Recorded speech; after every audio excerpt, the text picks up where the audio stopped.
അസ്സലാമു അലൈക്കും. ഈ വൈകുന്നേരം ഒരു ഹിസ്റ്ററി ക്ലാസ് എടുക്കുക എന്ന് പറഞ്ഞാൽ ഭയങ്കര ബോറം പരിപാടിയാണ്.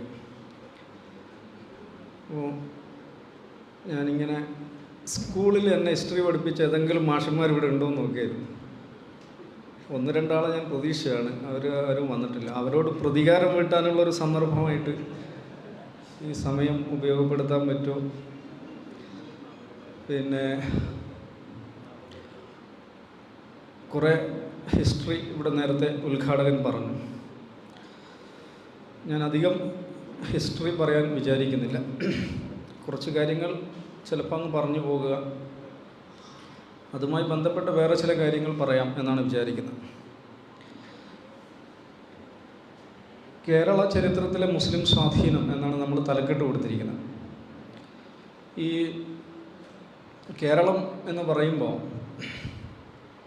നമ്മൾ പൊതുവെ ഇന്ത്യയിലെ ഒരു ബെസ്റ്റ് സ്റ്റേറ്റ് എന്ന നിലക്ക് ആളുകൾ കാണാറുണ്ട്. അതിൽ ശരിയുമുണ്ട്. നമ്മൾ എന്താ പറയുക, വികസനത്തിൻ്റെ സ്റ്റാൻഡേർഡ്സ് ഉണ്ടല്ലോ, പലതരം സ്റ്റാൻഡേർഡ്സ്. ഹെൽത്ത്, ആയുരാരോഗ്യം, സ്ത്രീകളുടെ വിദ്യാഭ്യാസം, സാക്ഷരത,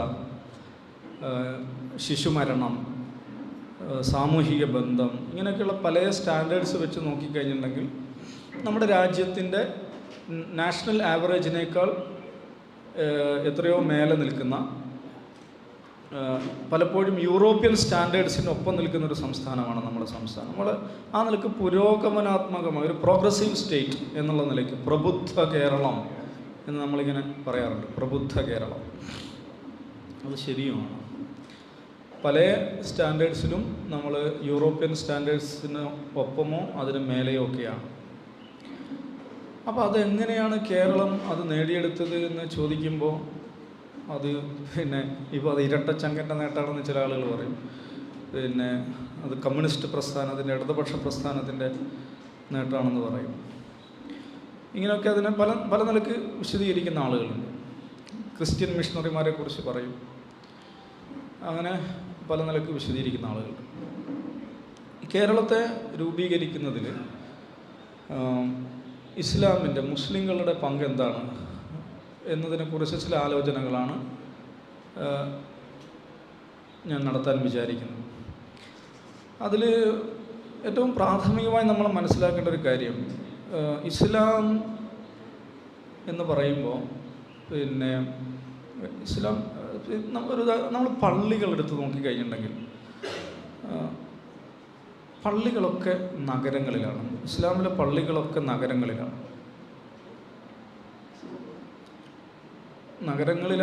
പള്ളികൾ എന്ന് പറയുന്നതിനേക്കാൾ ശരി, പള്ളികളെ കേന്ദ്രീകരിച്ചാണ് ഇസ്ലാമിലെ നഗരങ്ങളെല്ലാം വളർന്നു വന്നിട്ടുള്ളത്. മക്കയെക്കുറിച്ച് നമുക്കറിയാം. മക്കയെക്കുറിച്ച് പറയുന്നതിന് ഉമ്മുൽ ഖുറ, നഗരങ്ങളുടെ മാതാവാണ്. മദർ ഓഫ് ഓൾ സിറ്റീസാണ് മക്ക എന്ന് പറയുന്നത്. അത് മസ്ജിദുൽ ഹറമിനെ ചുറ്റിപ്പറ്റിയാണ്, അല്ലെങ്കിൽ കഅബയെ ചുറ്റിപ്പറ്റിയാണ് മക്ക വികസിക്കുന്നത്. മദീന എന്ന് പറഞ്ഞാൽ തന്നെ നഗരം എന്നാണ് അതിൻ്റെ അർത്ഥം. മദീനത്തുൻ നബി, ദ സിറ്റി ഓഫ് പ്രൊഫറ്റ് എന്നുള്ളതാണ് മദീന എന്ന് അറിയപ്പെടുന്നത്. ഡൽഹി നമ്മൾ എടുത്തു കഴിഞ്ഞിട്ടുണ്ടെങ്കിൽ ഡൽഹി എങ്ങനെയാണ്? ജമാ മസ്ജിദിനെ ചുറ്റിപ്പറ്റിയാണ് ഡൽഹി ഇന്നത്തെ ഡൽഹി അല്ല ഞാൻ പറയുന്നത്. യഥാർത്ഥ ഡൽഹി ജമാ മസ്ജിദാണ് അതിൻ്റെ കേന്ദ്രം. ജമാ മസ്ജിദിനെ ചുറ്റിപ്പറ്റി വികസിച്ചൊരു നഗരമാണത്. ഏത് നഗരം എടുത്താലും അങ്ങനെയാണ്. അത് ഇസ്ഫഹാനാണെങ്കിലും ദിമഷ്കാണെങ്കിലും ബഗ്ദാദാണെങ്കിലും ഏത് നഗരം എടുത്തു കഴിഞ്ഞിട്ടുണ്ടെങ്കിലും മസ്ജിദിനെ ചുറ്റിപ്പറ്റിയാണ് നഗരങ്ങളുണ്ടാകുന്നത്. ഇത് ഇസ്ലാമിൻ്റെ ഒരു പ്രത്യേകതയാണ്. ഇസ്ലാമിലെ ഒരു ആരാധനാലയവും മലൻ്റെ മുകളിലില്ല. ധാരാളം പടവുകൾ കയറി മലയും കാടും താണ്ടി എത്തേണ്ട ഒരു സ്ഥലമല്ല ഇസ്ലാമിലെ ആരാധനാലയങ്ങൾ. മറ്റേതാണ്ട് എല്ലാ മതങ്ങളുടെയും പ്രധാനപ്പെട്ട ആരാധനാലയങ്ങൾ നമുക്കറിയാം അങ്ങനെയാണ്. മലമടക്കുകളിലാണ്, കാട്ടിനുള്ളിലാണ്, ഗുഹകളിലാണ്, ദീർഘമായ ചുരപാതകൾ സഞ്ചരിച്ച് വേണമെത്താൻ. അങ്ങനെയല്ല ഇസ്ലാമിലെ മസ്ജിദുകൾ. ഇസ്ലാമിലെ മസ്ജിദുകൾ നഗരമധ്യത്തിലാണ്. അതിൻ്റെ കാരണം എന്താണ്? അതിൻ്റെ കാരണം മതത്തെക്കുറിച്ചും മനുഷ്യനെക്കുറിച്ചുമുള്ള ഇസ്ലാമിൻ്റെ കാഴ്ചപ്പാടാണ്. അള്ളാഹു എന്ന് പറഞ്ഞാൽ മനുഷ്യരിൽ നിന്ന് അകലെയുള്ള ഒരു സംഭവമല്ല. ആരാധന എന്ന് പറഞ്ഞാൽ നമ്മുടെ നഗരം എന്ന് പറഞ്ഞാൽ അത് ദുനിയാവിനെ കുറിക്കുന്ന ഒരു കാര്യമാണല്ലോ, ദുനിയാവിൻ്റെ സൂചകമാണ്, ഈ ലോകത്തിൻ്റെ ഭൗതിക ലോകത്തിൻ്റെ സൂചകമാണ്. അപ്പം ഭൗതിക ലോകത്തു നിന്ന് മാറി നിന്നുകൊണ്ടുള്ള ഒരു ഏർപ്പാടല്ല ഇബാദത്ത്, ആരാധന എന്ന് പറഞ്ഞാൽ. അപ്പോൾ കച്ചവടമൊക്കെ അവസാനിപ്പിച്ച് കച്ചവടമൊക്കെ നിർത്തി, ഏർപ്പാടുകളൊക്കെ നിർത്തി പോകേണ്ട ഒരു പരിപാടിയല്ല പള്ളി പോകുക എന്ന് പറയും. കച്ചവടം നടന്നുകൊണ്ടിരിക്കാണ്ട് പോവുകയാണ്. അതുകൊണ്ടാണ് നഗരങ്ങളിലാവുന്നത്. മനസ്സിലായില്ല? ദൈനംദിന ദുനിയവി വ്യവഹാരങ്ങളിൽ ഇടപെട്ടുകൊണ്ടിരിക്കെ തന്നെയാണ് നമ്മൾ അള്ളാഹുവുമായിട്ടും അല്ലെങ്കിൽ ഏകദൈവവുമായിട്ടും ഇടപെട്ടുകൊണ്ടിരിക്കുന്നത്. ആ കാഴ്ചപ്പാടാണ് ഇങ്ങനെ ആകാൻ കാരണം. അത് ഇപ്പോൾ മക്കയെക്കുറിച്ച് പറഞ്ഞു. മക്ക നമുക്കറിയാം, ഇബ്രാഹിം നബിയാണ് ഒരർത്ഥത്തിൽ മക്കയുടെ പിതാവ്. ഇബ്രാഹിം നബി അവിടെ വരുന്നു, ഹാജറയെയും ഇസ്മായിലിനെയും അവിടെ ഉപേക്ഷിക്കുന്നു. ഇസ്മായിലിൻ്റെ കാലടിപ്പാടിൽ നിന്ന് സംസം പൊട്ടിയൊലിക്കുന്നു. അങ്ങനെ വെള്ളം അവിടെ വരുന്നു. വെള്ളം ഉള്ള സ്ഥലത്ത് സ്വാഭാവികമായി മരുഭൂമിയിൽ വെള്ളത്തിൻ്റെ സാന്നിധ്യം കണ്ടാൽ അതിൻ്റെ മുകളിൽ കൂടി പറവകൾ പറക്കും. അപ്പോൾ യാത്രാസംഘങ്ങൾ പറവകളെ നോക്കിയിട്ടാണ് വെള്ളത്തിൻ്റെ സാന്നിധ്യം അറിയുന്നത്. അങ്ങനെ യാത്രാസംഘങ്ങൾ അവിടെ വന്നു ചേരുന്നു. ചിലരവിടെ തമ്പടിക്കുന്നു. അതൊരു നഗരമായിട്ട് വികസിക്കുന്നു. അത് ഉമ്മുൽ ഖുറയായി നഗരങ്ങളുടെ മാതാവായിട്ട് മാറും. നമുക്കറിയാം, ഇന്ന് 365 ദിവസവും 24 മണിക്കൂറും സജീവമായിട്ടുള്ളൊരു നഗരമാണ്. അപ്പോൾ ആ നഗരത്തിൻ്റെ സ്ഥാപനം നടത്തുമ്പോൾ, കഅബ നിർമ്മിക്കുമ്പോൾ ഇബ്രാഹിം അലൈഹിസ്സലാത്തു വസ്സലാം നടത്തുന്ന പ്രാർത്ഥന വിശുദ്ധ ഖുർആനിൽ 2 സ്ഥലങ്ങളിലായിട്ട് കൊടുത്തിട്ടുണ്ട്. ആ പ്രാർത്ഥനകളിൽ ഇബ്രാഹിം അലൈഹിസ്സലാത്തു വസ്സലാം 3 കാര്യങ്ങളാണ് പറയുന്നത്, അള്ളാഹുവിനോട് പറയുന്നത്. ഒന്ന്, റബ്ബി ജഅൽനി മുഖീമസ്സലാത്ത്, എന്നെ നിസ്കരിക്കുന്ന ആളാക്കണം എന്ന് പറഞ്ഞാൽ ഇബാദത്തെടുക്കുന്ന ആത്മീയമായൊരാവശ്യമാണ്.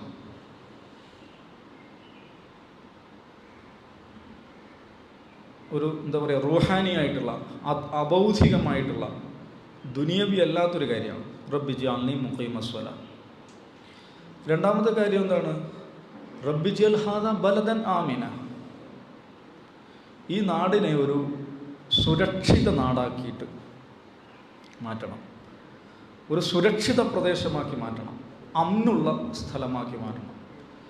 സുരക്ഷിതമായ നാട്, അതൊരു ആധുനികമായ മൂല്യമാണ്, അല്ലെങ്കിൽ മറുത്തതൊരു ഭൗതികമായ മൂല്യമാണ്.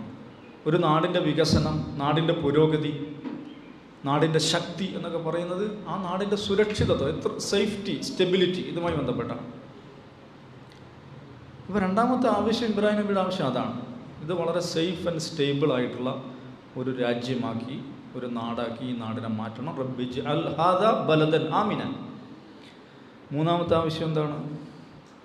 വർസുഖ് അഹ്ലഹു മിനസ് സമറാത്ത്, ഈ നാട്ടുകാർക്ക് സമൃദ്ധി നൽകണം, ഈ നാട്ടുകാർക്ക് സമൃദ്ധി നൽകണം, സുഭിക്ഷത നൽകണം. അപ്പോൾ സമൃദ്ധിയും സുഭിക്ഷതയും സുരക്ഷിതത്വവുമുള്ള ഒരു രാജ്യമാക്കി ഈ രാജ്യത്തെ മാറ്റണമേ എന്നാണ് ഇബ്രാഹിം അലൈഹിസ്സലാത്തു വസ്സലാം പ്രാർത്ഥിക്കുന്നത്. എന്തുകൊണ്ടാണ് അദ്ദേഹം അങ്ങനെ പ്രാർത്ഥിക്കുന്നത്? അത് അദ്ദേഹം ഉയർത്തിപ്പിടിച്ച ഒരു ലോക കാഴ്ചപ്പാട്, അതാണ് അദ്ദേഹത്തിൻ്റെ നാഗരിക ബോധം, വേൾഡ് വ്യൂ എന്ന് നമ്മൾ പറയില്ലേ, ലോകബോധം, അല്ലെങ്കിൽ അദ്ദേഹത്തിൻ്റെ ദർശനം അതാണ്. ഇവിടെ വന്ന് നിസ്കരിക്കുക എന്നുള്ളത് മാത്രമല്ല, നിസ്കരിക്കണം, അതാണ് ഒന്നാമത്തെ പ്രാർത്ഥന. ഇത് സുരക്ഷിതവും സുഭദ്രവുമായിട്ടുള്ളൊരു നാടാകണം, വളരെ സമൃദ്ധിയുള്ള, റിസ്ക്കുള്ള, സമറാത്തുള്ള ഒരു നാടാകണം.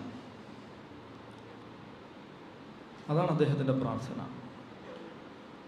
അദ്ദേഹം അതുകൊണ്ട് തന്നെ അദ്ദേഹത്തെക്കുറിച്ച് ഖുർആൻ പറയുന്ന വിശേഷണം വളരെ വളരെ എന്താ പറയുക, വളരെ ഗംഭീരമായ 2 വിശേഷണങ്ങളാണ് കൊടുക്കുന്നത്. ഒന്ന് ഖലീലുള്ളയാണ്, അള്ളാഹുവിൻ്റെ സുഹൃത്താണ്. രണ്ടാമത്തെ ഇമാമുന്നാസാണ്, ജനനേതാവാണ്. ഒരേ സമയം അള്ളാഹുവിൻ്റെ സുഹൃത്തും ജനനേതാവുമായിട്ടുള്ള ഒരാളായിരുന്നു ഇബ്രാഹിം അലൈഹി സ്വലാത്തു വസ്സലാം. ഇത് ഇസ്ലാമിൻ്റെ ഒരു കാഴ്ചപ്പാടാണ്. ഇത് തന്നെ മറ്റൊരു രീതിയിൽ ഖുർആൻ പറയുന്നുണ്ട്. സൂറത്തുൽ എന്താണ്, ഈലാഫി ഖുറൈശ് ഈലാഫിഹിം റിഹ്ലത അശ്ശിതാഇ വസ്സൈഫ്. ഈ ശിശിരകാലത്തും ശൈത്യകാലത്തും നടത്തുന്ന കച്ചവട യാത്രകളെക്കുറിച്ചാണ് പറയുന്നത്. അറബികളുടെ ഖുറൈശികളുടെ സ്വഭാവം എന്താണ്? അവർ ഇങ്ങനെ ചുമ്മാ ഇരിക്കുന്ന ആളുകളല്ല, യാത്ര നടത്തിക്കൊണ്ടിരിക്കുകയാണ്. ശൈത്യമെന്നോ ഗ്രീഷ്മമെന്നോ ഭേദമില്ലാതെ യാത്ര ചെയ്തുകൊണ്ടിരിക്കുകയാണ്. കച്ചവട യാത്രകൾ നടത്തിക്കൊണ്ടിരിക്കുകയാണ്. കച്ചവടത്തെക്കുറിച്ച് എത്രയാണ് ഖുർആനിൽ പറഞ്ഞിരിക്കുന്നത്. ഇതിന് ശേഷം പറയുന്നുണ്ട് എന്താണ്, ഫല്യഅ്ബുദു റബ്ബ ഹാദൽ ബൈത്ത്. ഹാദൽ ബൈത്ത് എന്ന് പറഞ്ഞാൽ അന്ന് ഇദ്ദേഹം ഉണ്ടാക്കി, ഇബ്രാഹിം നബി ഉണ്ടാക്കിയ ബൈത്താണ്. ആ റബ്ബിനെ കുറിച്ച് എന്താണ് പറയുന്നത്? അല്ലദീ അത്അമഹും മിൻ ജൂ വ ആമനഹും മിൻ ഖൗഫ്. അന്ന് പ്രാർത്ഥിച്ച അതേ കാര്യമാണ്. വിശപ്പിൽ നിന്ന് നിങ്ങൾക്ക് മോചനം നൽകിയ, ഭയത്തിൽ നിന്ന് മോചനം നൽകിയ. അപ്പോൾ വിശപ്പിൽ നിന്നും ഭയത്തിൽ നിന്നും മോചനം ലഭിക്കുന്ന ഒരു നാടാക്കി ഈ നാടിനെ മാറ്റണമെന്നാണ് ആയിരക്കണക്കിന് കൊല്ലങ്ങൾക്ക് മുമ്പ് ഇബ്രാഹിം നബി പ്രാർത്ഥിച്ചത്. അതിങ്ങനെ അനസ്യൂതം തുടരുകയാണ്. അത് തുടരുന്നത് എങ്ങനെയാണ്?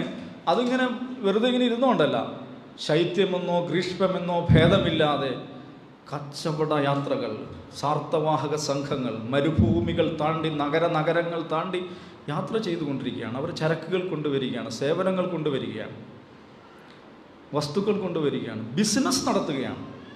റിഹ്ലത അശ്ശിതാഇ വസ്സൈഫ്, നിരന്തരം ബിസിനസ് നടത്തിക്കൊണ്ടിരിക്കുകയാണ്. അതുകൊണ്ടാണ് അത്അമഹും മിൻ ജൂ വ ആമനഹും മിൻ ഖൗഫ് ആയത്. അപ്പോൾ ഇത് ഇസ്ലാമിൻ്റെ ഒരു സംസ്കാരമാണ്. യാത്രകൾ, കച്ചവടങ്ങൾ. നമ്മുടെ ഇന്ത്യൻ ഫിലോസഫിയിൽ വെച്ച് നോക്കുമ്പോൾ ഇത് തീർത്തും വ്യത്യസ്തമായിട്ടുള്ളൊരു കാര്യം. ഇന്ത്യൻ ഫിലോസഫി മാത്രമല്ല, മൊത്തം മതങ്ങൾ എടുത്ത് നോക്കിക്കഴിഞ്ഞിട്ടുണ്ടെങ്കിൽ ഇന്ത്യൻ ഫിലോസഫിയിലെ നമ്മൾ ഭയങ്കര സംഭവമായിട്ട് പറയും. ഇപ്പോൾ ഗാന്ധിയുടെ ഒരു സ്വാശ്രയത്വം എന്ന് പറഞ്ഞൊരു കാഴ്ചപ്പാടുണ്ട്. സ്വാശ്രയ ഗ്രാമങ്ങൾ, സ്വാശ്രയ നഗരങ്ങൾ ഭയങ്കര സംഭവമായിട്ട് കൊണ്ടുവരുന്നൊരു സംഗതിയാണ്. നമ്മൾ തന്നെ ചിലപ്പോൾ ഇങ്ങനെ സംസാരത്തിനിടയ്ക്ക് പറയുമല്ലോ, ഈ തമിഴ്നാട്ടിൽ നിന്ന് ലോറി വരാണ്ടായാൽ നമ്മൾ പട്ടിണിയാവെന്ന് പറയും.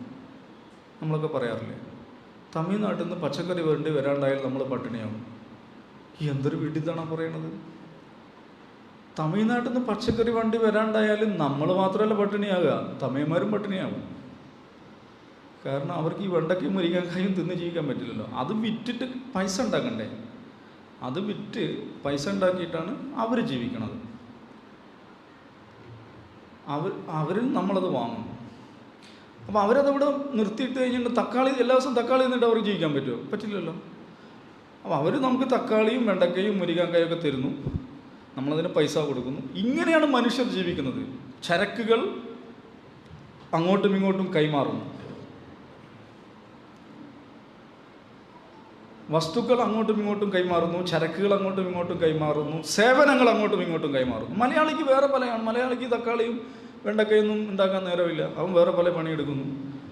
പ്രധാനമായും നമ്മുടെ ഒരു വരുമാനം ഹ്യൂമൻ റിസോഴ്സ് തന്നെയാണ്, മനുഷ്യരുടെ അധ്വാനം, പ്രത്യേകിച്ചും ഇൻ്റലക്ച്വൽ റിസോഴ്സാണ്, നമ്മുടെ ലേബർ ഫോഴ്സ്. ഇങ്ങനെ പല കാര്യങ്ങളിലാണ് നമ്മൾ കൊടുത്തത്. ഇങ്ങനെ ഓരോ കൂട്ടർ പല കാര്യങ്ങളിൽ എൻഗേജ് ചെയ്യുന്നു, പലതരം പ്രോഡക്റ്റുകൾ ഉണ്ടാക്കുന്നു, അത് പരസ്പരം കൈമാറുന്നു. അങ്ങനെ ഇങ്ങനെ പാരസ്പര്യത്തിലൂടെ മാത്രമേ മനുഷ്യനെ നിൽക്കാൻ പറ്റുള്ളൂ, ജീവിക്കാൻ പറ്റുള്ളൂ.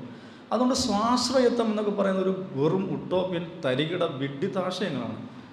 ഗാന്ധിജിയുടെ ഏറ്റവും വലിയ ഒരു എന്താ പറയുക, ഒരു ഫൂളിഷ് ഐഡിയ മാത്രമാണ്. എല്ലാം ചർക്ക ഇതാക്കുക, തുണി നമ്മളുണ്ടാക്കുക, നമ്മൾ തന്നെ ജൈവ കൃഷി നടത്തി കൃഷി ചെയ്യാം, മെക്കനൈസേഷൻ വേണ്ട എന്നൊക്കെ പറഞ്ഞ് അങ്ങേയറ്റത്തെ വിഡ്ഢിത്തം നിറഞ്ഞൊരാശയമായിരുന്നു. ഇന്ത്യ അതിൽ നിന്നില്ല, നെഹ്റു വേറെ വഴിക്കാണ് ഇന്ത്യയെ കൊണ്ടുപോയത്.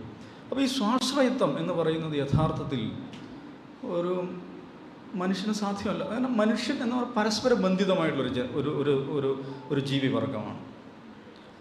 പരസ്പര ബന്ധിതമായിട്ടുള്ളൊരു ജീവിവർഗമാണ്. അറേബ്യയിൽ നിന്ന് ഈത്തപ്പഴം വരുന്നു, തമിഴ്നാട്ടിൽ നിന്ന് തക്കാളി വരുന്നു, പിന്നെ ആന്ധ്രയിൽ നിന്ന് നെല്ല് വരുന്നു, ഇവിടുന്ന് പലതും അങ്ങോട്ട് പോകുന്നു. ഇങ്ങനെയാണ് മനുഷ്യർ ഇതാക്കുന്നത്. അപ്പോൾ രഹിലത്ത ശിത്ത ഇവ സ്വൈഫ്, കാലഭേദങ്ങൾ നോക്കാതെയുള്ള നിരന്തരമായ യാത്രകളാണ്.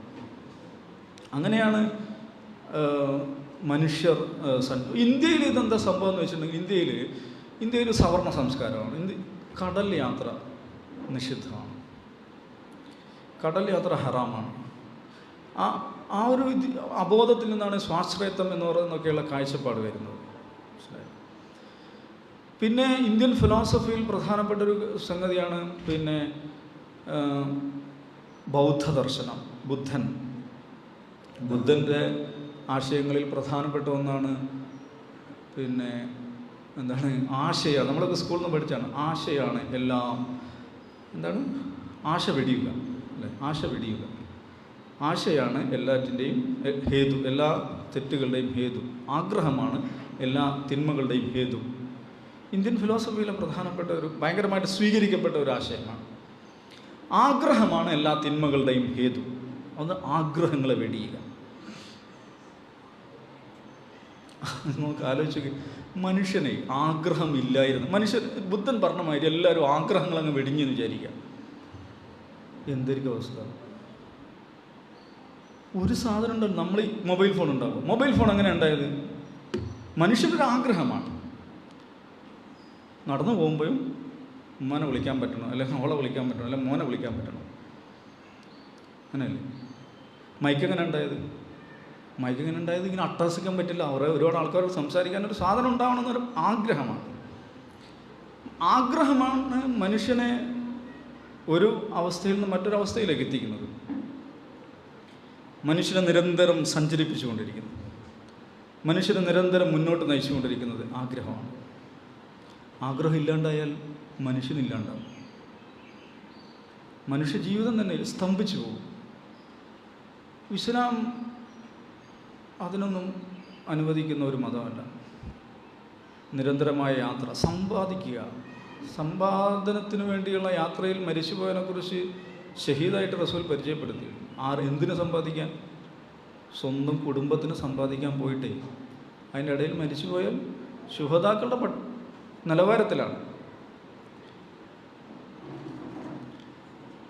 ഇത് ഈ പറഞ്ഞത് ബൗദ്ധദർശനം തന്നെ മതദർശനമാണ്. മാർക്സിസം ഇതിനേക്കാൾ ഗംഭീരമാണ്. മാർക്സിൻ്റെ അടിസ്ഥാനം തന്നെ എന്താണ്? Capital is the mother of all evils. മൂലധനം എന്ന് പറയുന്നത് സർവ്വ തിന്മകളുടെയും മാതാവാണെന്നുള്ളതാണ്. എല്ലാ കുഴപ്പങ്ങളുടെയും കാരണം ബുദ്ധൻ്റെ കാഴ്ചപ്പാടിൽ ആഗ്രഹമാണ് എല്ലാ കുഴപ്പങ്ങളുടെയും കാരണം. മാർക്സിൻ്റെ കാഴ്ചപ്പാടിൽ ധനമാണ് എല്ലാ കുഴപ്പങ്ങളുടെയും കാരണം. ദാസ് ക്യാപിറ്റൽ അതാണ് വിശദീകരിക്കുന്നത്. പറഞ്ഞു നോക്കിയാൽ ഭയങ്കര സംഭവമായിട്ട് തോന്നും. ധനം എല്ലാ കുഴപ്പങ്ങളുടെയും കാരണമാണ്. ധനം കുഴപ്പമൊക്കെ ഉണ്ടാകുന്നുണ്ട്. പക്ഷേ ഇസ്ലാം ധനത്തെ വളരെ പവിത്രമായിട്ടാണ് കണ്ടിട്ടുള്ളത്.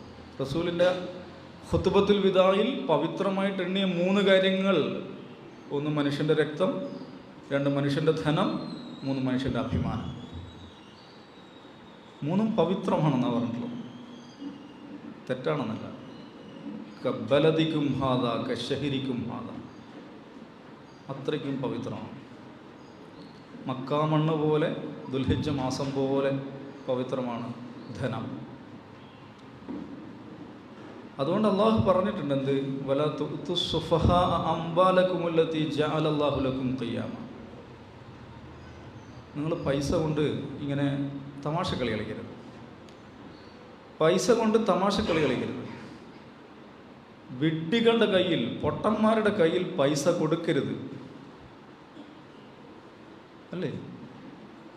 എന്താണ് അതിൻ്റെ കാരണം? അംവാലകുമുല്ലതി ജഅലല്ലാഹു ലക്കും ഖിയാമ. അത് മനുഷ്യൻ്റെ നിലനിൽപ്പിന് ആധാരമായിട്ടുള്ളൊരു കാര്യമാണ്. അതുകൊണ്ട് ഇൻവെസ്റ്റ്മെൻറ്റ് നടത്തുമ്പോൾ ബുദ്ധിപൂർവ്വം ഇൻവെസ്റ്റ് ചെയ്യണം. എവിടെയും കൊണ്ടുപോയിട്ട് അങ്ങോട്ട് വലിച്ച് എറിയരുത്. വിഡ്ഢികളുടെ കയ്യിൽ പൈസ ഏൽപ്പിക്കരുത്. ഒരുത്തം വന്നിട്ട് പിന്നെ ഇത് ഇത്ര ലാഭം ഉണ്ടായിത്തരാം, ഇന്ന് ബിസിനസ് തുടങ്ങണം എന്ന് പറഞ്ഞാൽ അപ്പോൾ അവിടെ പൈസ എടുത്ത് കൊടുക്കരുത്. വല്ല തുസുഫ അംവാലക്കും. അപ്പോൾ ഇൻ്റലിജൻറ്റ് ഇൻവെസ്റ്റ്മെൻറ്റ് വേണം. പണം എന്ന് പറയുന്നത് വളരെ സുപ്രധാനമായിട്ടുള്ള, വളരെ പവിത്രമായിട്ടുള്ള കാര്യമാണ്. അപ്പോൾ പണത്തെക്കുറിച്ച് അടിസ്ഥാന കാഴ്ചപ്പാട് എന്താണ്? പണം കറങ്ങിക്കൊണ്ടിരിക്കണം എന്നുള്ളതാണ്. പണം ഇങ്ങനെ റോൾ ചെയ്തുകൊണ്ടിരിക്കണം. നമുക്ക് നമ്മുടെ ഇതുണ്ടല്ലോ, അനന്തരാവകാശം എടുക്കാം. ഇസ്ലാമിന് അനന്തരാവകാശം സമ്പ്രദായം എടുത്തു കഴിഞ്ഞിട്ടുണ്ടെങ്കിൽ എത്ര സങ്കീർണമാണത്. അത് സങ്കീർണമാകാൻ കാരണം വെച്ചാൽ പരമാവധി ആളുകൾ അതിലേക്ക് കൊണ്ടുവരികയാണ്. അനന്തരാവകാശത്തിൻ്റെ സ്വത്തിൻ്റെ അവകാശം. എന്തിനാണ് അങ്ങനെ ചെയ്യുന്നത്? അതിങ്ങനെ റീഡിസ്ട്രിബ്യൂട്ട് ചെയ്യണം. പണം ഇങ്ങനെ പരമാവധി കറങ്ങണം, പരമാവധി ആളുകളിലേക്ക് കറങ്ങിക്കൊണ്ടിരിക്കണം. ചുമ്മാ ഇങ്ങനെ കിടന്നാൽ ഒന്നും ഉണ്ടാവില്ല, നാട്ടിലൊന്നും ഉണ്ടാവില്ല, സ്തംഭിച്ചു പോകും. പണം ഇങ്ങനെ കറങ്ങിക്കൊണ്ടിരിക്കണം. അത് ഖുർആൻ്റെ ഒരു അടിസ്ഥാന സിദ്ധാന്തമാണ്. സക്കാത്തും സദക്കയും ഈ ഇതും ഈ അനന്തരാവകാശ നിയമങ്ങളൊക്കെ വരുന്നത് അങ്ങനെയാണ്. പണം കറങ്ങിയാലേ സമൂഹത്തിൽ പുരോഗതി ഉണ്ടാവുക, പ്രൊഡക്ടിവിറ്റി ഉണ്ടാവുക, ചലനാത്മകത ഉണ്ടാവുക. ഇത് വളരെ പ്രധാനപ്പെട്ട ഒരു കാര്യമാണ്. ഇസ്ലാമിൻ്റെ ഈ സഹജ സ്വഭാവമുണ്ടല്ലോ, നിരന്തരമായി പണത്തിൽ ഇടപെട്ടുകൊണ്ടിരിക്കുക, പണത്തെ കറക്കിക്കൊണ്ടിരിക്കുക, മാർക്കറ്റിൽ ഇടപെട്ടുകൊണ്ടിരിക്കുക, യാത്ര ചെയ്തുകൊണ്ടിരിക്കുക, കച്ചവടം നടത്തിക്കൊണ്ടിരിക്കുക, അത് മുസ്ലിങ്ങളുടെ ഒരു സംസ്കാരത്തിൻ്റെ ഭാഗമാണ്, മുസ്ലിങ്ങളുടെ രക്തത്തിലുണ്ടത്. എന്ന് മാത്രമല്ല, സമൂഹത്തിൽ പുരോഗതി കൊണ്ടുവരുന്നു അതാണ്. ഇപ്പം ഒരു കച്ചവടക്കാരന്, ഒരു സ്കൂൾ മാഷന്മാർക്ക് എന്നോട് ദേഷ്യം പിടിക്കരുത്, സ്കൂൾ മാഷ്ക്ക് ഇപ്പോൾ ഇക്കൊല്ലം ഒരു കാര്യം പഠിച്ച് ചെറിയ മാറ്റമൊക്കെ എന്നാലും ഒരു റിട്ടയർമെൻറ്റ് വരെ ഏതാണ്ട് ഒരേ കാര്യങ്ങൾ തന്നെ വെച്ചങ്ങ് അഡ്ജസ്റ്റ് ചെയ്ത് പോകാൻ പറ്റും അല്ലേ? ഇക്കൊല്ലം തറ പഠിപ്പിക്കുന്നു, അടുത്ത കൊല്ലം ആക്കി വ്യത്യാസമുണ്ടോ? തായ്ക്കും വ്യത്യാസമില്ലല്ലോ, റായ്ക്കും വ്യത്യാസമില്ല. അടുത്ത കൊല്ലം അങ്ങനെ തന്നെയാണ്, പിറ്റത്തെ കൊല്ലം അങ്ങനെ തന്നെയാണ്. തറ, പറ, പന ഇതൊക്കെ ഉണ്ടല്ലോ, അത് മാറുമോ? അപ്പോൾ ഇതിങ്ങനെ പഠിപ്പിച്ചുകൊണ്ടേയിരിക്കും. ഈ മാറ്റങ്ങളും ട്രെയിനിങ്ങും ഒക്കെ ഉണ്ട്, അത് മറന്നുകൊണ്ടല്ല ഞാൻ പറയുന്നത്. അടിസ്ഥാനപരമായി ഒരേ കാര്യമാണ് ചെയ്തുകൊണ്ടിരിക്കുന്നത്. പക്ഷെ ഒരു കച്ചവടക്കാരനത് പറ്റില്ല. ഇക്കൊല്ലം കൊണ്ടുവച്ചിട്ടുള്ള സാധനം കൊണ്ട് അടുത്ത കൊല്ലം കച്ചവടം നടക്കില്ല. അടുത്ത കൊല്ലം പുതിയ പ്രോഡക്റ്റ് വരണം. മാർക്കറ്റിൽ വന്നുകൊണ്ടിരിക്കുന്ന മാറ്റങ്ങൾ അയാൾ അറിയണം. എവിടെയാണ് നല്ല പ്രോഡക്റ്റ് കിട്ടുക എന്ന് അറിയണം, അത് കൊണ്ടുവരണം, അത് വളരെ ക്യാച്ചി ആയിട്ട് ആളുകളെ ആകർഷിക്കണം. നിരന്തരം പുതുക്കിക്കൊണ്ടിരിക്കണം, നിരന്തരം അപ്ഡേറ്റ് ചെയ്തുകൊണ്ടിരിക്കണം. നിരന്തരം പഴയ നോക്കിയ ഫോണും വെച്ചിട്ട് ഇപ്പോൾ ഇരുന്ന കച്ചവടം നടക്കില്ലല്ലോ. പുതിയ ഫീച്ചേഴ്സ് എന്തൊക്കെയാണ് ഫോണിൽ വരുന്നതെന്ന് അറിയണം, അതിനനുസരിച്ചുള്ള ഫോണുകൾ കണ്ടുപിടിക്കണം, സംഘടിപ്പിക്കണം, കൊണ്ടുവരണം, ഏറ്റവും ലാഭത്തിൽ കിട്ടുന്ന സ്ഥലത്ത് നിന്ന് ഓർഡർ ചെയ്യണം. ഇങ്ങനെ നിരന്തരം നിരന്തരം സ്വയം ഇന്നോവേറ്റ് ചെയ്തുകൊണ്ടിരിക്കണം. അപ്പോൾ കച്ചവടത്തിൽ സജീവമായ ഒരു സമുദായം എന്നുള്ള നിലക്ക് വളരെ ഇന്നോവേറ്റീവായിട്ടൊരു സമുദായമാണ് മുസ്ലിം സമുദായം. പുതിയ കാര്യങ്ങൾ അറിയുക, പുതിയ കാര്യങ്ങൾ കണ്ടുപിടിക്കുക, പുതിയ കാര്യങ്ങൾ കച്ചവടം ചെയ്യുക. ഇപ്പോൾ കേരളത്തിൽ മുസ്ലിങ്ങൾ കേരളത്തിൻ്റെ ഒരു ചരിത്രം നോക്കുമ്പോൾ കച്ചവടക്കാരായിട്ടാണ് വരുന്നത്. ഇവരെ ഭയങ്കരമായിട്ട് സ്വീകരിച്ചു, ഇളനീർ കൊടുത്തു, മാപ്പിള എന്ന് വിളിച്ചു എന്നൊക്കെ ഇങ്ങനെ പറയാറുണ്ട്. പിന്നെ അതെന്തോ ഒരു ഔദാര്യം പോലെ ആണ് ആളുകൾ വിചാരിക്കുന്നത്. അങ്ങനെ വലിയൊരു ഔദാര്യമൊന്നുമല്ല. കാരണം കേരളത്തിന് ഒരു വാതിൽ തുറക്കുകയായിരുന്നു യഥാർത്ഥത്തിൽ. ഇവിടെ ഇങ്ങനെ കെട്ടിക്കിടക്കുന്ന ഇപ്പോൾ കേരളത്തിൻ്റെ വിഭവങ്ങൾക്ക് എങ്ങനെയാണ് ഇത് വരുന്നത്? ഇവിടെ കുരുമുളകുണ്ട്, ഏലമുണ്ട്, കറുവാപ്പട്ടയുണ്ട്. ഇതിങ്ങനെ കുരുമുളകും ഏലവും കറുവാപ്പട്ടയും തിന്ന് ജീവിക്കാൻ പറ്റുമോ സാമൂതിരിക്ക്? അതിൽ ഗ്ലോബൽ മാർക്കറ്റിലേക്ക് എത്തണ്ടേ? അപ്പോൾ അങ്ങനെ അത് ഗ്ലോബൽ മാർക്കറ്റിൽ എത്തിക്കാൻ പറ്റിയ ബെസ്റ്റ് പാർട്ട്നേഴ്സ്, ഏറ്റവും വിശ്വസ്തരായിട്ടുള്ള പങ്കാളികൾ അത് ഈ അറബികളാണ് എന്നവർ മനസ്സിലാക്കുന്നു. അവരുടെ ഇടപാടിൽ അവരത് തിരിച്ചറിയുന്നു. അതുകൊണ്ടാണ് അറബികൾ വ്യാപകമായി വളരെ ആവേശപൂർവ്വം ഇവിടെ സ്വീകരിക്കപ്പെടുന്നത്. അതെന്തോ ഇവിടുത്തെ എന്തോ ഒരു ഔദാര്യം, ഇവരുടെ കുഴപ്പമുണ്ടെന്നല്ല പറയുന്നത്, എന്തോ ഒരു വലിയൊരു ഔദാര്യം ചെയ്തു എന്ന മട്ടിൽ അതിനെ കാണേണ്ടതില്ല. കാരണം കറുവാപ്പട്ട നിന്നിട്ട് സാമൂതിരിക്ക് ജീവിക്കാൻ പറ്റില്ല, ആർക്കും ജീവിക്കാൻ പറ്റില്ല. ഇത് ഗ്ലോബൽ മാർക്കറ്റിലേക്ക് എത്തണം.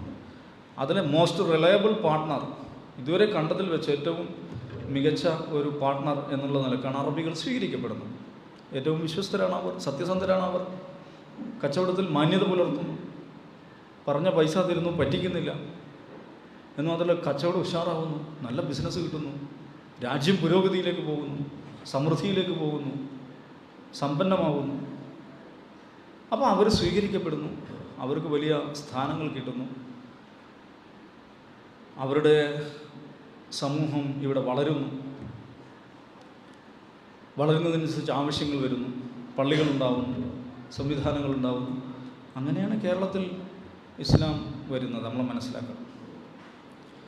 അപ്പോൾ കേരളത്തിൻ്റെ ഒരു സാമൂഹിക രൂപീകരണത്തിൽ അല്ലെങ്കിൽ സമുദായ ഒരു സോഷ്യൽ ബിൽഡിംഗ് എന്ന് പറയുന്ന ഒരു സംഭവം ഉണ്ടല്ലോ, അതിനകത്ത് മുസ്ലിങ്ങളുടെ പങ്ക് വളരെ നേരത്തെ തന്നെ, ഇസ്ലാമിൻ്റെ ഏതാണ്ട് ആവിർഭാവ കാലത്ത് തന്നെ ആരംഭിച്ചതാണ്. അതിവിടെയുള്ള പല ആളുകൾക്കും അത് പലതും മനസ്സിലാക്കാത്ത കാര്യങ്ങളായിരുന്നു. ഇപ്പോൾ തുഫത്തുൽ മുജാഹിദീനിലൊരു കാര്യം പറയുന്നുണ്ട്, ഈ മുസ്ലിങ്ങൾ വളരെ നിസ്സാരമെന്ന് നമുക്ക് തോന്നും. മുസ്ലിങ്ങൾ അവരുടെ കൂട്ടത്തിൽ നിന്ന് മരിച്ച ആളുകളെ വൃത്തിയാക്കി കുളിപ്പിച്ച് മറമാടുന്നു, വളരെ ഉപചാരപൂർവ്വം അത് മറമാടുന്നു. പക്ഷേ ഇവിടെയുള്ള ബാക്കിയുള്ള ആളുകൾ അവരുടെ ശവങ്ങൾ, മൃതദേഹങ്ങൾ കഴുകന്മാർക്ക് ഇട്ടുകൊടുക്കുകയാണ്, കഴുകന്മാർക്കും കാക്കകൾക്കും ഇട്ടുകൊടുക്കുകയാണ്. ഒരു ശവസംസ്കാര രീതി, ഒരു മാന്യമായിട്ടുള്ള ഒരു ശവസംസ്കാര രീതി പോലും അന്ന് ഇവിടെ പരിചയത്തിലോ പ്രചാരത്തിലോ ഉണ്ടായിരുന്നില്ല. ഒരു മരിച്ച ആൾക്ക് മാന്യതയോടുകൂടി വിട ചൊല്ലുക, അത് ഇന്നിപ്പോൾ ആലോചിക്കാൻ നമുക്ക് എന്താ അതിൽ വലിയ സംഭവം തോന്നും. പക്ഷേ അത് പരിചയമില്ലാത്തൊരു ജനതയായിരുന്നു, അത് അവർക്ക് പഠിപ്പിച്ചു കൊടുത്തു. വസ്ത്രത്തിൻ്റെ കാര്യത്തിൽ ബഹുതമാശയാണ്. മാറിടം കാണിച്ചുകൊണ്ട് നടന്നിരുന്ന സ്ത്രീകൾ, അർദ്ധനഗ്നരായിക്കൊണ്ട് നടന്നിരുന്ന മനുഷ്യർ, അവർക്കിടയിലാണ് പുതിയൊരു വസ്ത്ര സംസ്കാരം ഇവർ പരിചയപ്പെടുന്നത്, മുസ്ലിങ്ങൾ പരിചയപ്പെടുത്തുന്നത്. ഈ ടിപ്പുവിനെ കുറിച്ചുള്ള പ്രധാനപ്പെട്ട ഒരു ആരോപണം, ടിപ്പു സ്ത്രീകളെ കുപ്പായടിച്ചു എന്ന് പറയും. കുപ്പായടിച്ചു എന്നുള്ള ഇസ്ലാം മതമാക്കി എന്നുള്ളതിൻ്റെ ഒരു പര്യായമായിട്ട് കൂടെ ഉപയോഗിക്കുന്നുണ്ട്. പക്ഷെ യഥാർത്ഥത്തിൽ ടിപ്പു ഇവിടെ വന്നപ്പോൾ ഈ പെണ്ണുങ്ങളൊക്കെ ഇതും കാണിച്ച് നടക്കുന്നത് പുള്ളിക്ക് ഭയങ്കര അലോസരമായി. ഇത് എന്നുള്ള മട്ടിൽ മുമ്പ് ആകെ, ഇത് മാത്രമല്ല ഒരുപാട് ഇവിടുത്തെ വിവാഹ രീതികളെല്ലാം അദ്ദേഹത്തെ അതിഭയങ്കരമായി എംബരാസ് ചെയ്തിട്ടുണ്ട്. കണ്ട മാത്രമേ ഓർഡർ കിട്ടി, എല്ലാത്തിനും കുപ്പായടിക്കാൻ വേണ്ടിയിട്ട് പുള്ളി ഓർഡർ ഇടുകയുണ്ടായി. അങ്ങനെയാണ് ടിപ്പു കുപ്പായടിച്ചു എന്ന പ്രയോഗം വരുന്നത്. അപ്പം നോക്കൂ, ഒന്ന് ആലോചിച്ച് നോക്കൂ, തുണി എങ്ങനെയെങ്കിലും തുണി എവിടെയെങ്കിലും കെട്ടിവെച്ചിരുന്ന ഒരു രീതിയിൽ നിന്ന് പുതിയ വസ്ത്ര സംസ്കാരം, മാന്യമായൊരു വസ്ത്ര സംസ്കാരം കേരളത്തിലേക്ക് കൊണ്ടുവരുന്നത് ആരാണ്? മുസ്ലിങ്ങളാണ് കൊണ്ടുവരുന്നത്. ഇപ്പോൾ പർദ്ദയെ ഭയങ്കരമായിട്ട് എതിർത്തുകൊണ്ട് ഒരു ഘട്ടത്തിൽ, ഇപ്പോൾ പർദ്ദയെ എതിർക്കുമ്പോൾ ഈ 80കളുടെ അവസാനത്തിൽ 90കളിലൊക്കെയാണ് പർദ്ദക്കെതിരായിട്ടുള്ള ഭയങ്കര വിമർശനം ശാസ്ത്ര സാഹിത്യ പരിഷത്ത്, ഇടതുപക്ഷ ബുദ്ധിജീവികളൊക്കെ ഉയർത്തുന്നു. അവർ പറഞ്ഞിരുന്നൊരു കാര്യം എന്ന് വെച്ചിട്ടുണ്ടെങ്കിൽ പർദ്ദ അറേബ്യൻ വസ്ത്രധാരണ രീതിയാണെന്ന്, അത് അറേബ്യയിൽ ഇറക്കുമതി ചെയ്തതാണ്. ഇത് കേട്ടതൊന്നും ബാക്കി സാധനമൊക്കെ ഇവിടെ ഉണ്ടായതാണ്. കുപ്പായം ഇവിടെ ഉണ്ടായതാണോ? പാൻറ് ഇവിടെ ഉണ്ടായതാണോ? ചുരിദാർ ഇവിടെ ഉണ്ടായതാണോ? ഇവിടെ എന്തുണ്ടായി? അപ്പോൾ മനുഷ്യരെല്ലാ കാര്യങ്ങളും ഇങ്ങനെ തന്നെയാണ്, ഇറക്കുമതി ചെയ്യും കയറ്റുമതിയും ചെയ്തുകൊണ്ട് തന്നെയാണ് മനുഷ്യർ ജീവിക്കുന്നത്. പക്ഷെ പർദ്ദ എവിടെ വരും? അത് അറേബ്യയിൽ ഇറക്കുമതി ചെയ്തതാണ്. എന്താ കുഴപ്പം? അറേബ്യയിൽ ഇറക്കുമതി തന്നെയാണ്. ഈ കുപ്പായം ബ്രിട്ടൻ ഇറക്കുമതി ചെയ്ത കുഴപ്പമില്ല, പാൻറ് ബ്രിട്ടൻ ഇറക്കുമതി ചെയ്ത കുഴപ്പമില്ല, പർദ്ദ അറേബ്യയിൽ ഇറക്കുമതിയും ഭയങ്കര പ്രശ്നമാണ്. ഈ ഷവർമയൊക്കെ വരുമ്പോൾ അത് ഉണ്ടായിരുന്നു, അത് ഭക്ഷണത്തിൻ്റെ അറബ് വൽക്കരണമാണ്. ഈ അൽഫാം, ഷവർമ, മറ്റേ കുഴിമന്തിയൊക്കെ കാണുമ്പോൾ അത് ഞാൻ ചുമ്മാ അറിയില്ല. ഇത് ഭക്ഷണത്തിൻ്റെ അറബ് വൽക്കരണമാണ് എന്നൊക്കെ പറഞ്ഞ ലേഖനങ്ങളൊക്കെ വന്നിട്ടുണ്ട്. മനുഷ്യന് എല്ലാ ദിവസവും ഇഡ്ഡലിയും സാമ്പാറൊന്നും ജീവിക്കാൻ പറ്റില്ലല്ലോ. മനുഷ്യരിങ്ങനെ പല കാര്യങ്ങളും പലയിടത്തും ഇറക്കുമതി ചെയ്തുകൊണ്ടിരിക്കും. അപ്പോൾ ഇവിടുത്തെ കുറേ ആളുകൾ, അധികം ആളുകൾ അറേബ്യയിൽ ജോലി ചെയ്യുന്നവരാണ്. അപ്പം അവർക്ക് പരിചയമുള്ളത് ഷവർമ്മ ഇങ്ങനെ വെട്ടണതാണ്. അവർ ഇറ്റലിയിലായിരുന്നു ജോലി ചെയ്തിരുന്നെങ്കിൽ അവർ പിസ്സ ഉണ്ടാക്കുമായിരുന്നു. പിന്നെ വേറെ എവിടെയാണെങ്കിൽ അവിടുത്തെ ഭക്ഷണം ഉണ്ടാക്കുമായിരുന്നു. മനുഷ്യരുടെ ഒരു സ്വഭാവമാണ്. പക്ഷെ അറബ് ഇറക്കുമതി എന്ന് പറയുമ്പോഴേക്ക് അത് നേരത്തെ ഇവിടെ പറഞ്ഞ ഇസ്ലാമോഫോബിയ എന്ന് പറയുന്ന സൂക്കേടിൻ്റെ ഭാഗമാണ്. അത് റഷ്യയിൽ നിന്ന് ഒരു റഷ്യക്കാരൻ വന്നിട്ട് ഇവിടുന്ന് കല്യാണം കഴിച്ചാൽ 7 കടൽ കടന്ന പ്രണയത്തിൻ്റെ സാഫല്യം എന്ന് പറഞ്ഞിട്ട് പത്രത്തിൽ വാർത്ത വരും. ഒരു റഷ്യക്കാരനോ ഒരു അമേരിക്കക്കാരനോ വന്നിട്ട് ഇവിടുന്ന് കല്യാണം കഴിച്ചു. അത് അറബി വന്നിട്ട് കല്യാണം കഴിച്ചു, വീണ്ടും അറബി കല്യാണം എന്ന് പറഞ്ഞിട്ട് ഇത് സൂക്കേട് വേറെയാണ്. ഇതാണ് നടന്നുകൊണ്ടിരിക്കുന്നത്. ഇതേമാതിരിയുള്ളതാണ് ഈ പർദ്ദ, അറേബ്യൻ ഇറക്കുമതിയാണ്. യഥാർത്ഥത്തിൽ മലയാളികൾക്ക് മാന്യമായ വസ്ത്രധാരണം പഠിപ്പിച്ചത് മുസ്ലിങ്ങളാണ്. അപ്പോൾ ഞാൻ പറഞ്ഞതെന്ന് വെച്ചാൽ ഈ ആധുനികവൽക്കരിക്കുന്നത്, ഈ സമൂഹത്തെ പുരോഗമനാത്മകമായി കൊണ്ടുവരുന്നതിൽ കാറ്റലിസ്റ്റ് റോൾ എന്ന് പറയുന്നത് ഏറ്റവും സുപ്രധാനമായ, ഏറ്റവും നിർണായകമായ ലീഡിംഗ് റോൾ വഹിച്ച ഒരു ജനതയാണ് കേരളത്തിലെ മുസ്ലിങ്ങൾ. താരാചന്ദ് എന്ന് പറഞ്ഞിട്ടൊരു അതിഭയങ്കര പ്രശസ്തനായിട്ടൊരു ഹിസ്റ്റോറിയൻ ഉണ്ട്. അദ്ദേഹത്തിൻ്റെ ഒരു പുസ്തകമുണ്ട്, the influence of Islamic culture in Indian history എന്ന് പറഞ്ഞിട്ട് 70കളിലോ മറ്റോ എഴുതിയ പുസ്തകമാണ്. വളരെ പ്രസിദ്ധമായ പുസ്തകമാണ്. അതിൽ അദ്ദേഹം ഇതിനെ കുറച്ചും കൂടി കടത്തിയിട്ടാണ് പറയുന്നത്. അദ്ദേഹം പറയണമെന്ന് വെച്ചിട്ടുണ്ടെങ്കിൽ ഇന്ത്യയിലെ ഹിന്ദു നവോത്ഥാനം തന്നെ ഉണ്ടായത് മുസ്ലിങ്ങളെ കൊണ്ടാണ്. ഇന്ത്യയിൽ ഹിന്ദു നവോത്ഥാനം തുടങ്ങുന്നത് ദക്ഷിണേന്ത്യയിലാണ്. അദ്ദേഹം പറയുന്നതാണ് കേട്ടോ, ദക്ഷിണേന്ത്യയിലാണ് ഇസ്ലാം ആദ്യമായിട്ട് വരുന്നത്. ദക്ഷിണേന്ത്യയിൽ ഇസ്ലാമിൻ്റെ സ്വാധീനമാണ് ദക്ഷിണേന്ത്യയിലെ ഹിന്ദു നവോത്ഥാനം കൊണ്ടുവന്നത്. അതാണ് പിന്നെ വടക്കോട്ട് പോയതെന്ന് അദ്ദേഹം അതിൽ വിശദീകരിക്കുന്നുണ്ട്. വളരെ പ്രസിദ്ധനായിട്ടുള്ള മാർക്സിസ്റ്റ് ചിന്തകനാണ് എം എൻ റോയിയുടെ the historical role of Islam എന്ന് പറഞ്ഞ പുസ്തകമുണ്ട്. ഇസ്ലാമിൻ്റെ ചരിത്രപരമായ പങ്ക് എന്ന് പറഞ്ഞിട്ട് മലയാളത്തിലുണ്ട്. എനിക്കൊന്ന് IPH എന്നാണ് ഇറക്കിയെന്നാണ് എൻ്റെ ഓർമ്മ. ഇടതുപക്ഷക്കാർ വായിക്കേണ്ട ഒരു പുസ്തകമാണ്. ഇന്ത്യയിൽ ഏറ്റവും പ്രസിദ്ധനായ ഇടതുപക്ഷ സൈദ്ധാന്തികരിൽ ഒരാളാണ് എം എൻ റോയ്. എങ്ങനെയാണ് സാമൂഹിക രൂപവൽക്കരണം ഒരു സമൂഹത്തെ ഷേപ്പ് ചെയ്യുന്നതിൽ, അതിനെ മുന്നോട്ട് കൊണ്ടുപോകുന്നതിൽ, അതിനെ പുരോഗമനാത്മകമായൊരു സമൂഹമാക്കി മാറ്റുന്നതിൽ ഇസ്ലാം എങ്ങനെയാണ് പങ്കുവഹിക്കുന്നത് എന്ന് അദ്ദേഹം അതിൽ വിശദമായിട്ട് പ്രതിപാദിക്കണം. ഇപ്പോൾ കേരളത്തിൻ്റെ ഇന്നത്തെ കാര്യങ്ങൾ പറയുമ്പോൾ, ഇന്നത്തെ പുരോഗതിയെക്കുറിച്ച് പറയുമ്പോൾ അതിൽ വിത്തിട്ടത് കേരളത്തിൽ ഇസ്ലാമിക സമൂഹമാണ് എന്നുള്ളൊരു യാഥാർത്ഥ്യമാണ്. കച്ചവടം, വിദേശ ബന്ധങ്ങൾ, യാത്രകൾ, അതവർ കേരളത്തെ പഠിപ്പിക്കുന്നു. പിന്നെ ഇതിൽ ഭയങ്കര ഇടതുപക്ഷ മൂല്യമായിട്ട് പറയുന്ന സാധനങ്ങൾ എന്താണ്? സാമ്രാജ്യത്വത്തിനെതിരായിട്ടുള്ള ബോധം, അധിനിവേശത്തിനെതിരായിട്ടുള്ള രാഷ്ട്രീയ ഉണർവ്. കേരളത്തിൻ്റെ ആരാണിത് തുടങ്ങുന്നത്? കേരളത്തിലെ ആദ്യത്തെ അധിനിവേശ വിരുദ്ധ പോരാട്ടം പോർച്ചുഗീസുകാർക്കെതിരായിട്ടുള്ള പോരാട്ടമാണ്. കുഞ്ഞാലി മരക്കാർ. എന്താണ് പോർച്ചുഗീസ് തുഹ്ഫത്തുൽ മുജാഹിദീൻ? എന്താണ്? പറങ്കികൾക്കെതിരായ പോരാട്ടം ഫർള് ഐൻ ആണ്, ജിഹാദിൽ പങ്കെടുക്കൽ ഐൻ ആണ് എന്ന് സമർത്ഥിക്കുകയല്ലേ ചെയ്യുന്നത് തുഹ്ഫത്തുൽ മുജാഹിദീൻ. ഷെയ്ഖ് സൈനുദ്ദീൻ മഖ്ദൂം ഭാര്യമാർക്ക് ഭർത്താവിൻ്റെ അനുമതി പോലും വേണ്ട എന്നാണ് പറയുന്നത്. അത്രയ്ക്ക് ഫർള് ഐനായിട്ടുള്ള കാര്യമാണ് പറങ്കികൾക്കെതിരായിട്ടുള്ള ജിഹാദ്. അപ്പോൾ എന്താ അതിൻ്റെ കാരണം? അത് നോക്കൂ, ഇവിടെ കച്ചവടം നടത്തിക്കൊണ്ടിരിക്കുകയാണ് മുസ്ലിങ്ങൾ. കച്ചവടത്തിൽ അവർക്കാണ് ആധിപത്യം, അല്ലെങ്കിൽ അവർക്കാണ് പ്രധാനപ്പെട്ട റോൾ. പക്ഷേ അതേസമയം ആ കച്ചവടം കൊണ്ട് ഈ നാട് വികസിക്കുന്നുണ്ട്, നമ്മുടെ നാട് വികസിക്കുന്നുണ്ട്. സാമൂതിരി സമ്പന്നനായ ഒരു രാജാവായി, സമ്പന്നമായ രാജ്യത്തിൻ്റെ അധിപനായിട്ട് വാണരുളുകയാണ് ഈ പരസ്പര ബന്ധത്തിലൂടെ. രഹിരത്ത ഷിത്ത ഇവ സൈഫ്, കൊണ്ടും കൊടുത്തും. മുമ്പ് ഇബ്രാഹിം നബി പ്രാർത്ഥിച്ചതുപോലെ വർസുഖ് അഹ്ലഹു മിന സമറാത്ത്, സമൃദ്ധിയുള്ള അമ്നുള്ള ഒരു രാജ്യമായി ഈ രാജ്യം മാറുകയാണ്. മുസ്ലിങ്ങൾക്ക് അതിൻ്റെ എല്ലാം, കോഴിക്കോട് കാളി എന്ന് പറയുന്ന സംഭവം ഉണ്ടായത് എങ്ങനെയാണ്? മുസ്ലിങ്ങളുടെ എല്ലാ കാര്യങ്ങളും ഇസ്ലാമിക നിയമം അനുസരിച്ച്, സിവിൽ നിയമങ്ങൾ മാത്രമല്ല ക്രിമിനൽ നിയമങ്ങൾ വരെ ഇസ്ലാമിക നിയമം അനുസരിച്ച് നടപ്പിലാക്കപ്പെട്ടു. അത് നോക്കിയിരുന്ന ആളാണ്. കോഴിക്കോട് കാളി എന്ന് പറയുന്ന സ്ഥാനം ഉണ്ടായത് അങ്ങനെയാണ്.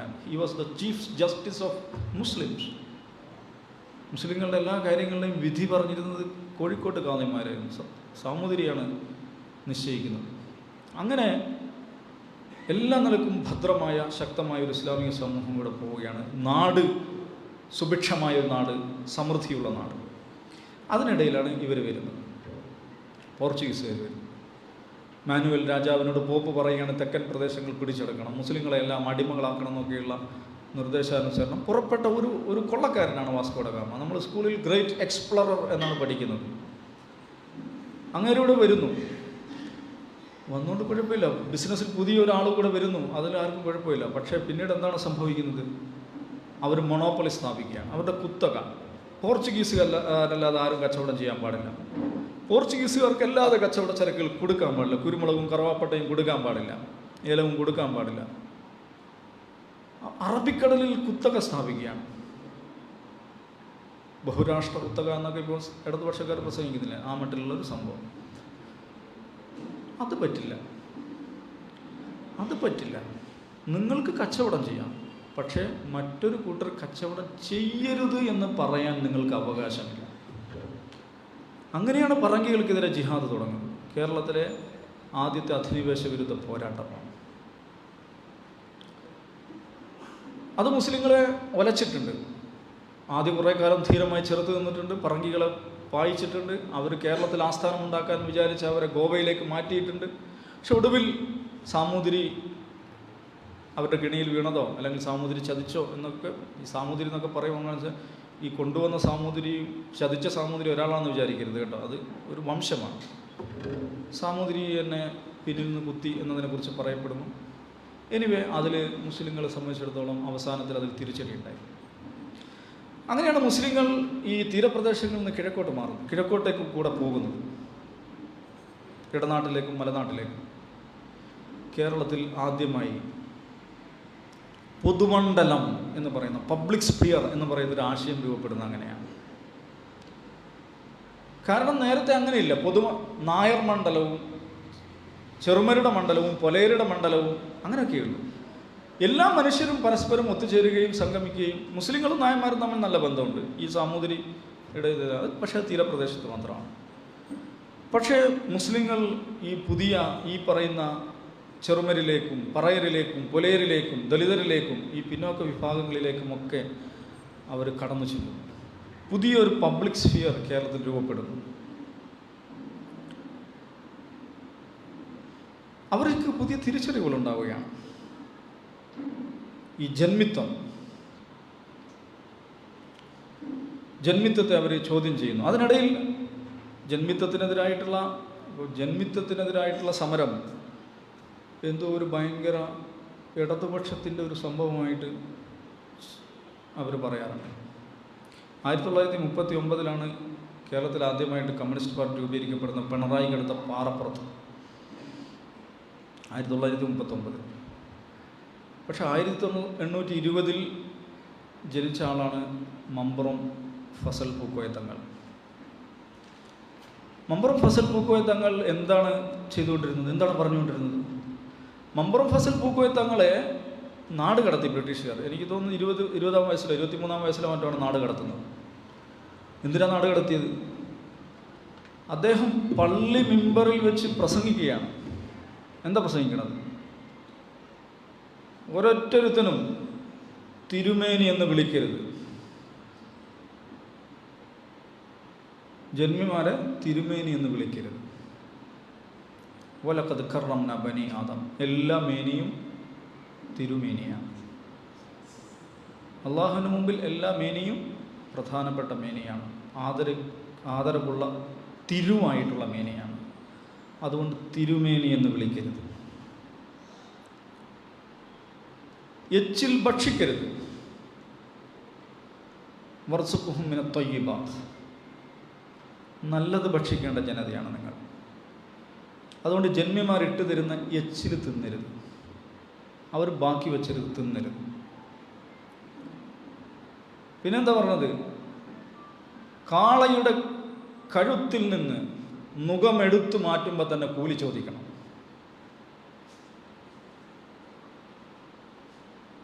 മുഖമെടുത്തു മാറ്റുമ്പോൾ തന്നെ കൂലി ചോദിക്കണം. ഇത് പാറപ്പുറം സമ്മേളനത്തിലെ പ്രമേയങ്ങളല്ല.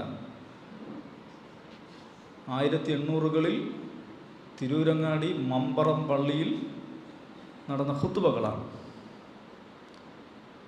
അപ്പോൾ ജന്മിത്വത്തിനെതിരായിട്ടുള്ള പ്രക്ഷോഭം, ജന്മിത്വത്തിനെതിരായിട്ടുള്ള സമരം എന്ന് പറയുന്നത് എന്തോ ഇടതുപക്ഷക്കാരെ കണ്ടുപിടിച്ച ഒരു സംഭവമാണ് നമ്മൾ വിചാരിക്കുന്നത്.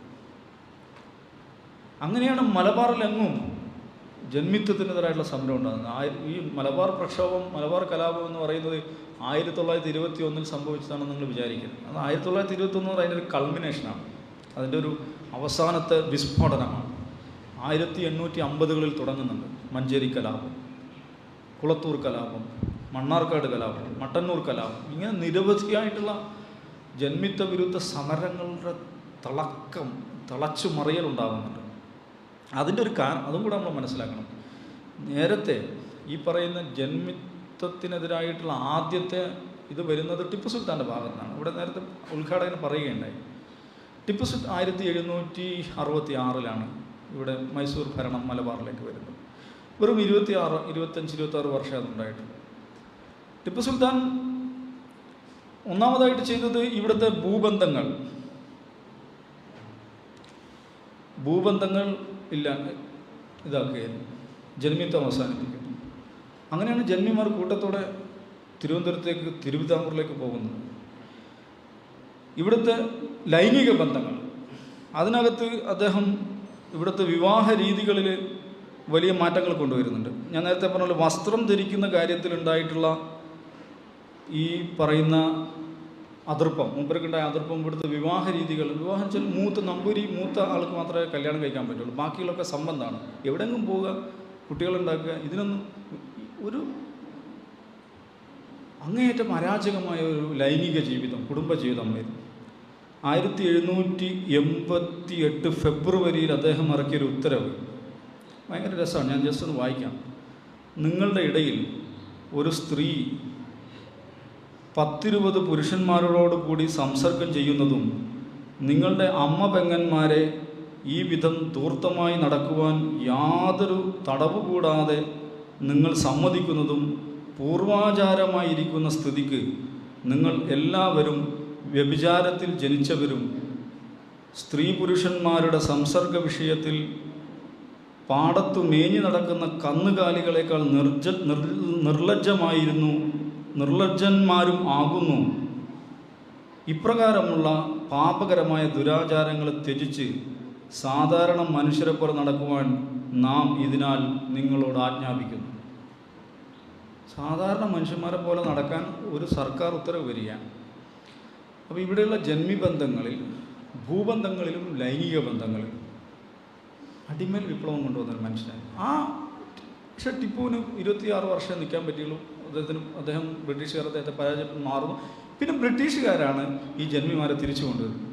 അപ്പോൾ അതിനെതിരായിട്ടുള്ള സമരമായിട്ടാണ് മലബാർ സമരം നടക്കുന്നത്. അപ്പോൾ അതിൽ നേതൃത്വം അതിന് ആശയപരമായ ഇത് കൊടുക്കുന്നത് മമ്പറം തങ്ങളാണ്. ജന്മിത്വത്തിനെതിരായിട്ടുള്ള വലിയ പ്രഭാഷണങ്ങൾ അദ്ദേഹത്തിന് നടക്കും. ഇത് കേരളത്തെ രൂപീകരിക്കുന്നത്, കേരളത്തിൽ ഭൂപരിഷ്കരണം ആദ്യമായി കൊണ്ടുവരുന്നത്, ജന്മികുടിയാൻ ബന്ധങ്ങളിൽ വിപ്ലവപരമായ മാറ്റങ്ങൾ കൊണ്ടുവരുന്നത് ടിപ്പു സുൽത്താനാണ്. ജന്മിത്വത്തിനെതിരായിട്ടുള്ള സമരബോധം ഉയർത്തുന്നത് മമ്പറം തങ്ങളാണ്. ഇങ്ങനെയൊക്കെ രൂപപ്പെട്ടൊരു കേരളമാണ്. 1921 വലിയ കലാപത്തെ തുടർന്ന് മുസ്ലിങ്ങൾക്ക് തിരിച്ചടി ഉണ്ടായിട്ടുണ്ട്. അപ്പം അതിനുശേഷമാണ് ഇടതുപക്ഷ പ്രസ്ഥാനം പോലും വരുന്നത് നമ്മൾ മനസ്സിലാക്കണം. അപ്പോൾ ആ നിലക്ക് നമ്മളിതിനെ പഠിക്കാൻ നിന്നാൽ അത്ഭുതകരമായിട്ട് നമുക്ക് തന്നെ അങ്ങേയറ്റം അത്ഭുതമുണ്ടാക്കുന്ന ഒരുപാട് ചരിത്രാനുഭവങ്ങൾ കണ്ടെത്താൻ പറ്റും. ഈ നമ്മുടെ തന്നെ പൂർവാനുഭവങ്ങളെ, നമ്മുടെ ചരിത്രത്തെ, ഈ കേരളത്തെ രൂപപ്പെടുത്തുന്നതിൽ നമുക്കുള്ള പങ്ക്, അത് നമ്മൾ മനസ്സിലാക്കുന്നതിനാണ് ആത്മാഭിമാന ബോധം നമുക്കുണ്ടാവണം. ഇതെന്തോ നമ്മളെന്തോ ഇതിലൊന്നും പങ്കില്ലാത്ത ഷവർമയിൽ നിന്ന് കഴിയുന്ന ഒരു കൂട്ടരാണ് എന്ന മട്ടിൽ മുസ്ലിം ജനതയെ ഇകഴ്ത്തുവാനുള്ള ശ്രമങ്ങൾ നടക്കുന്നുണ്ട്. നമ്മുടെ ചരിത്രത്തെ നമ്മൾ കണ്ടെടുക്കുക, വീണ്ടെടുക്കുക എന്നുള്ളത് നമ്മുടെ സ്വാഭിമാനത്തെ നിലനിർത്തുന്നതിൽ വളരെ പ്രധാനപ്പെട്ട കാര്യമാണ്. ഞാൻ അവസാനിപ്പിക്കുകയാണ്. വാഹൃദാമന അൽഹംദുലില്ലാഹി റബ്ബിൽ ആലമീൻ.